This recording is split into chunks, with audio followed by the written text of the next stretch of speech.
Naglalakudayba po kami mga sangkay.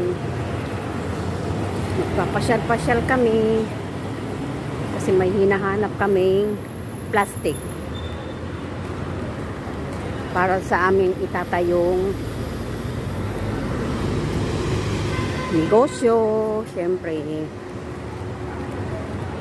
lakad lang tayo kay para ma-exercise yung mga buto-buto natin, mga buto-buto.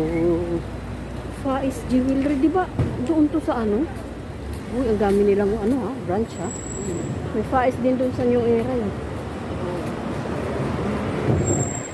Kakaiba yung mga ginto nila ha.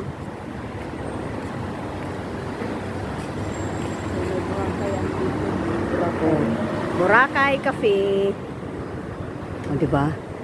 Hindi nyo mamimiss yung Pilipinas kasi yung mga pagkain nila pang Pilipino. Wait lang.